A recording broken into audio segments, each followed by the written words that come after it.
Hi team, happy to see you. It's been a rough week and I hesitated how to present this particular video this week, but as I was thinking about it, I couldn't help but figure out that these lessons that we have been doing via video chat for the past couple of weeks spurred some serious thinking on our part.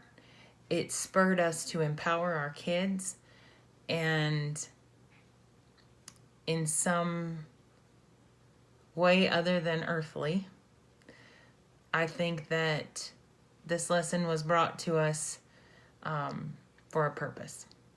And that purpose was what occurred the other day. We had a 6th grade suicide in our district, and we are at the elementary level. However, siblings, cousins, family, previous teachers, counselors, even principals are affected by this, even into the high school. And this class has had a particularly tough run. Last year, they lost a student to the horrific fire in Spearfish. And 2 weeks later, lost another student due to a health emergency. This will be the 3rd student that the 6th grade class, the now 6th grade class, has lost. And we just need to be there, and we are. I see good things. Our elementary kids are a little bit unaware of the circumstances, and that's okay. That's okay. That's protection.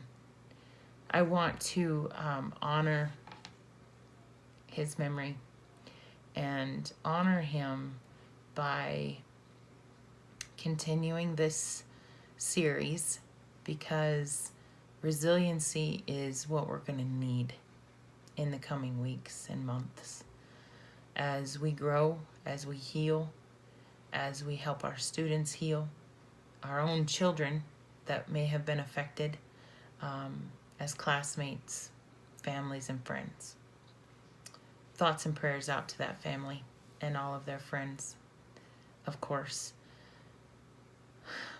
So entering into what we've been talking about for the past few weeks,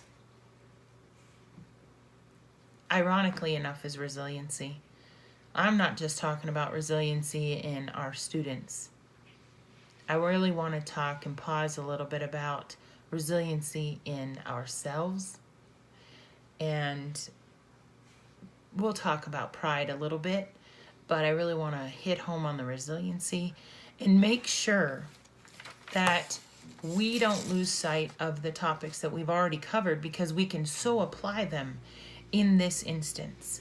And a horrible, horrible tragedy can be a valuable teaching tool. And I mean that in the most respectful way. We've been talking about resiliency, as I said. We want to determine our level of fostering the characteristic and how that characteristic can impact our school culture and our learning. Learning doesn't always mean out of a book. Learning means our social, emotional learning. And right now, that's what we need. We need that. We've talked about optimism. I am optimistic. I am optimistic that we as a team and our students and our district can pull together and recover, and in a positive manner, from something so horrific. I am optimistic about that. We have resiliency as a base. We saw it last year in our tragedies. We have belonging. A sense of belonging becomes even stronger when a major event such as this happens. And thank goodness for that, because we all need that. Pride, I know that's this week's lesson, and I am so proud of the response that I have seen you all giving your students, the hugs, the smiles, whether it's in relation to this or not. I am so proud of you for being there for each other, and the hugs and the way to goes and the we can do this. That's what this series is all about, is becoming more aware of those things in ourselves and in our students. And you are in tune to your students' needs. You do have your ear to the ground. Please don't lose sight of that in the next couple of weeks. There will be ripple effects from this. There will be the rumor mill. There will be the social medias, things that play into this for these students, for our young students, for our middle school and high school students, and for ourselves. We need to provide self-care. Make sure that you're taking care of you too, because when we hear students' stories and their anxieties and their stresses, and we start to internalize that, not on purpose. We're human, and we care, and we love our kids. Man, do we love our kids. But we become affected by their trauma. Please remember our strategies for being trauma informed. Please remember self-care. Please remember that you're not alone, and that if any point in time you need a moment, all you have to do is call. Step across the hall and grab a buddy. Call me. Call anybody. We will get you somebody to give you your time. The ripple effects of this may be small, they may be large, we don't know.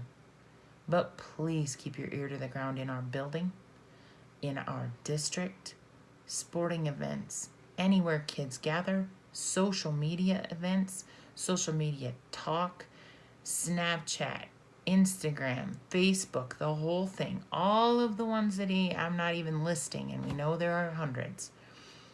Keep your ear to the ground. Listen to what the kids are saying. Don't discount anything you hear, please. And please let us know.